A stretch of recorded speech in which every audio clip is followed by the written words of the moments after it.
कापोत लेशिया, नाम बोलो जरा। कापोत का कलर ग्रे। मैं तो अंग्रेजी में समझते नहीं ग्रे क्या होता, मुझे तो ग्रे माने ग्रे ही लगता है बिल्कुल, लेकिन कापोत माने कबूतर वाला कलर है ना। ठीक, याद रह जाएगा आपको। ये बहुत प्यारी है, इसकी परिभाषा सुनने के लिए जरा ऐसे बैठ जाओ सब लोग, ताकि याद एक ही बार में हो जाए। एक ही बार में याद करानी वो कठिन है, थोड़ी बड़ी है। ये धर्म करते भी हैं, करने भी देते हैं, लेकिन धर्म का स्वरूप नहीं समझते। याद करने में आधा पार्ट तो सरल है, करते भी हैं, करने भी देते हैं, लेकिन स्वरूप नहीं समझते। अब ये पॉइंट समझाने में मुझे, स्वरूप नहीं समझते, इस पे वर्णन करूंगा मैं। फिर से बोलूंगा, धर्म करते भी हैं और करने भी देते हैं, और स्वरूप नहीं समझते धर्म का। मुझे सबसे ज्यादा कष्ट कृष्ण लेस्या वालों से नहीं है, मुझे नील लेस्या वालों से भी कष्ट नहीं है। क्योंकि वे दोनों तो आते ही नहीं है। मुझे बाबर की तकलीफ थोड़ी है, मुझे औरंगजेब की तकलीफ थोड़ी है, अकबर की तकलीफ थोड़ी है, वो थोड़ी आया है। आज की तारीख में कौन हमें हैरान कर रहा है, बता सकते हो? कोई हैरान नहीं कर रहा, कोई हैरान नहीं कर रहा। बोलो कोई अपनी बड़ी अच्छी भाषा में उत्तर बोलो, संयम। हमें जो स्वरूप का अज्ञान है, ठोके कह रहा हूं, क्या बोल रहा हूं, हमें जो स्वरूप का अज्ञान है वो ही सबसे खतरनाक है। कल्पना करो मैं ब्रह्मचारी हूं, मुझे ब्रह्मचर्य का स्वरूप नहीं मालूम,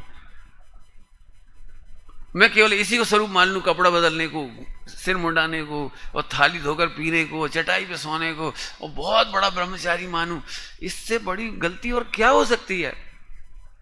जब दूसरा ब्रह्मचर्य लेगा तो मैं कहूं बेटा 4 बात की ट्रेनिंग ले लो, ब्रह्मचरी था ही हो गया तुम्हारा। वो ब्रह्म का तो पता ही नहीं रहा। पंडित साहब की भाषा में बोलूं, जैन धर्म की अच्छी भाषा क्या बोल रही थी, बढ़िया। नहीं अभी वो मत बोलो, मैं ही बताता हूँ। एक अच्छा शब्द, उन्हीं का भाषा बहुत अच्छी है, मैं उतनी अच्छी भाषा नहीं बोल पा रहा हूँ, मैं कोशिश करता हूँ उनकी भाषा बताने की।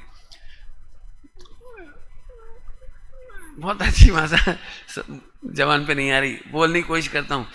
जैन धर्म का ब्रह्मचर्य का अनादर ब्रह्मचारियों से होगा, विद्वानों की गरिमा विद्वानों से गिरेगी, मुनियों की गरिमा मुनियों से गिरेगी, हमारे तुम्हारे से नहीं गिरेगी। क्यों? क्योंकि हम स्वरूप नहीं समझते। मैंने 3 नाम ले दिए। गरिमा,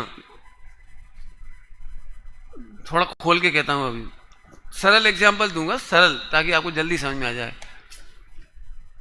अजैनों से जैन धर्म के पानी छानने का प्रकरण नहीं बिगड़ेगा, क्यों? वो तो छान ही नहीं रहे, लेकिन मैं तो पानी छान रहा हूं। शादी विवाह में कौन कपड़ा लेकर आए इतना बड़ा बड़ा मीटर?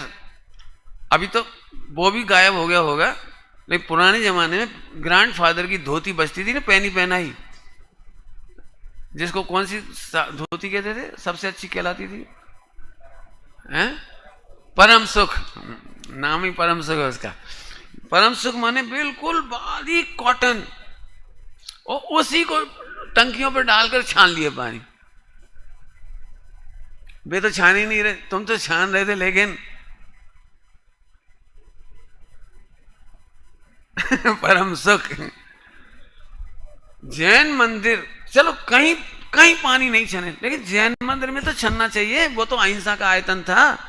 महावीर भगवान अंदर विराजमान है और बाहर पानी छना, लेकिन वो एक लगी हुई थैली, जब तक उसमें फंगस ना हो जाए, पूरी पूरी लीलोतरी नहीं हो जाए, काई ना पड़ जाए, और बिल्कुल कोई उंगली लगाए वो फट जाए, वो गल के कोड़ की तरह गिर पड़े, तब तक लगी है वो 6 महीने तक, 8 महीने तक, 10 महीने तक। कुछ समझ में आ रहा है मैं क्या कह रहा हूं? जैन मंदिर के बाहर कापोत लेस्या माने तुम्हें पानी छानने का स्वरूप ही नहीं मालूम। थैली से पानी छानना, मतलब आजकल घरों में बांस बेसिन में थैली लग गई, जिनके घर में नहीं लगी वे तो कृष्ण लेस्या वाली। लेकिन जिनके यहां लग गई वे कापोत लेस्या वाले, जिनके यहां लगी नहीं है और लगाते नहीं, लगाने नहीं देते। हमने लगाई, मैं जरा थोड़ी देर के लिए कहता हूँ, आप सरोवर के किनारे जाओ और कोई जाल में मछलियां पकड़े, वो मछलियां ऐसे ऐसे पैक कर दी जाए तो आपको कैसा लगेगा? जाल में पकड़ी हुई मछली कैसी लगेंगी? आपको मैं पिक्चर दिखा सकता हूँ, ऑनलाइन जाओगे तो ऑनलाइन देख सकते हो। पानी की एक बूंद में कितने जीव हैं, इसकी सैकड़ों पिक्चर हैं आज ऑनलाइन। ले हमने डाल दिया और बच्चे आए खेलते खेलते पुछ थैली को दबा और दिया, मर भी गए। जैसे वो मछली पकड़ रहा था ना, ये ऐसा भयंकर पाप हो गया। मैं इसके लिए ऐसे कहता हूं, जैन धर्म में पानी छान करके नहीं पिया जाता, पानी के जीवों की रक्षा करने के अभिप्राय से छानकर पानी पिया जाता है। बहुत लंबी भाषा बोली मैंने, कोई समझ में आई भाषा? क्या बोली मैंने? जैन धर्म में पानी के जीवों की रक्षा करने के अभिप्राय से छानकर, रक्षा करके नहीं कह रहा हूं। ये तो तुम लॉजिक से कहते हो कि रक्षा नहीं कर पाएंगे हम। बिल्कुल साइंस कह रहा है आप पानी को कितने मोटे छन्ने से छान लो, आप जीवों को नहीं बचा सकते। ये बिल्कुल पक्की बात है, वो मरेंगे ही।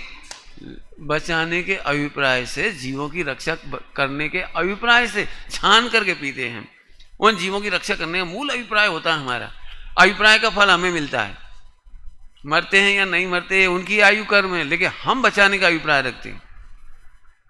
अब एक बात कहिए, प्रवचन कितना बड़ा हो सकता है सोचो, और फिर भी इसमें आपको हम लेस्या से अनुमान लगवा रहे। परम रक्षा, सच्ची अहिंसा तो कुछ और है। समझ में आया? एक दो बातें कह दूं? अब बम तुम्हारे ऊपर गिरने हैं सब, क्या कि अपन ही है कापोत लेस्या वाले, वे जो आए नहीं उनकी तो बातें ही नहीं कर रहे। बोलूं कि नहीं बोलूं? बोलो। सेल्फ करेक्शन करोगे थोड़ा बहुत। अभिप्राय का पहले कर लेना, फिर जितना हो जाए उतना बढ़िया है। अभिप्राय का तो कम लो। तीर्थ क्षेत्रे कृतम पापम, समझ गए? कुछ समझ गए होगे तो। तीर्थ क्षेत्रे कृतम पापम वज्र लेपो, पक्का? बेटे मैं अपनी पीड़ा बता रहा हूँ, तुम लोगों को तो मजा आता होगा, लेकिन मुझे अपनी पीड़ा बता रहा हूँ। सम्मेद शिखर जी के पर्वत पर मैं वंदना करने 2.5 साल में एक बार गया हूं। एक बार, ओनली एक बार। बाकी रोज जाता था मैं, जंगलों में तो रोज जाता था। पूरे पर्वत पर मोबाइल पे गीत बजना, सेल्फी लेना, जगह जगह एक भी टॉक पर आप बैठने नहीं दोगे, जगह जगह कोलाहल, जगह जगह बिस्किट खा रहे हैं, जगह जगह वो क्या क्या पी रहे हैं, कोल्ड ड्रिंक बिक रहा है। लोग कह रहे हैं कि हमारा सम्मेद शिखर जी पर पर्यटक स्थल बना दिया, पिकनिक स्थल बना दिया, पिकनिक स्पॉट बना दिया गवर्नमेंट ने झारखंड की। मैं कह रहा हूं बनाया किसने? वो पार्ले जी खरीदता कौन है? वो चिप्स की पैकेट खरीदता कौन है? वहां चने खरीद कौन रहा है पारसनाथ की टोंक के नीचे? वो अनछना पानी, वो मटका साल भर 10 साल जितना जब तक चलता रहता है वो मटका, वो पानी छनता नहीं है। लेटरिन का डब्बा है ना, वो लेटरिन का डब्बा ना, प्लास्टिक का मग्गा जिसमें वो शिकंजी बनाता है। अब लेटरिन जाना तो क्या करेगा वो? उसी से भर के चला जाता है। लेटरिन के हाथ नहीं धोते झारखंड में। मैं सारे झारखंडियों को नहीं कह रहा हूं मैं उन लोगों के लिए तो कह ही सकता हूं जो ढंग से हाथ तक नहीं धोते। 3 बार हाथ धोना चाहिए। मुझे तो आप में से कई लोगों को समाचार मिलते हैं एक ही बार हाथ धो लेते, 3 बार हाथ धोने चाहिए। अरे क्या क्या हिसाब है बताओ? बताओ, पिकनिक स्पॉट बनाना, ये तीर्थ यात्रा और पिकनिक में अंतर है कि नहीं? अब सोचो आप। कापोत लेस्या का प्रवचन मेरा कभी खत्म नहीं होगा। यदि आप मेरे से पूछोगे तो छठा अध्याय, 7वां अध्याय और 8वां अध्याय कापोत लेस्या को दूर करने की चेष्टा है। क्या कहा मैंने? 6, 7, 8वां अध्याय कापोत लेस्या को दूर करने का अधिकार है। ऐसा कहकर मैं आपको याद दिलाना चाह रहा हूं, आप भी चाहो तो टोडरमल जी की तरह अनुशीलन लिख सकते हो। जितनी चीजें उन्होंने फिल्टर की है, आप भी फिल्टर करो ना। शास्त्र बाँचता है तो बाँच लेता है मानो किसी अन्य की ही कथा हो, पढ़ता है तो ऐसे पढ़ लेता है मानो किसी और की ही बात है। एक कापोदले से ही तो है। आचरण करता है तो परिणाम की खबर नहीं, परिणाम भी सुधारता है तो अभिप्राय की खबर नहीं, है क्या ये? उपवास करता है तो रोगियों की भांति काल गवाता है, जुआ आदि खेलने लग जाता है, समय पास करता है। ये वर्णन काहे के हैं पूरे पूरे? ये कापोदलेश्या के वर्णन है। अब तो समझ गए होंगे, थोड़ा कहा बहुत समझोगे, बहुत नहीं पूरा समझना पड़ेगा। तो कापोदलेश्या की परिभाषा बोल दो जल्दी से। जो धर्म करता भी है, करने भी देता है। बहुत सारी बातें हैं इसमें। तो पूजा करता भी है, करने भी देता है, और पूजा का स्वरूप नहीं समझता। अभिषेक करता भी है, करवा भी देता है, लेकिन बहुत खतरनाक है। पता नहीं 90%, 50%, 40% मैंने अक्सर देखा है, लोग हाथ जोड़ते हैं ना भगवान के सामने अभिषेक के पहले, तो ढोक देते समय ऐसे उठते हैं, समझ गए? ऐसे उठते हैं, ढोक ऐसे हाथ जमीन पे लगाया और सिर रख लिया इसके ऊपर जमीन पर टिकते समय, और फिर ऐसे करके उठे, और फिर भगवान का चेहरा। फिर समझ में आया मैंने क्या कहा? आपने अपनी चरण रज महावीर भगवान के मस्तक पर चढ़ा दी, खबर ही नहीं पड़ी कि हाथ धोना चाहिए थे, कब हाथ धोना, कैसे हाथ धोना। एक बार प्रैक्टिकल पता हो तो मैं बेटे आप लोगों से एक बात बोलूंगा, एक बार ही सही, लेकिन आपको विधि आनी चाहिए एक बार। क्योंकि आप जब समाज में प्रवचन करने जाएंगे और आप गलत करेंगे तो सबसे पहले आपके ऊपर संदेह हो जाएगा। एक बार प्रक्षालन की विधि आपको जरूर पता होना चाहिए अच्छे तरीके से।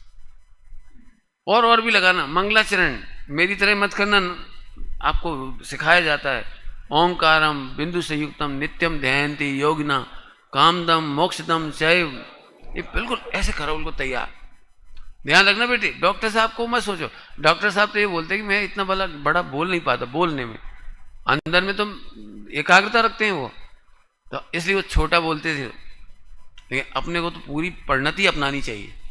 थोड़ा कहा बहुत समझना ये बात। कापोदलेश्या का प्रवचन बहुत बड़ा हो सकता है और होगा ही, घर घर में है।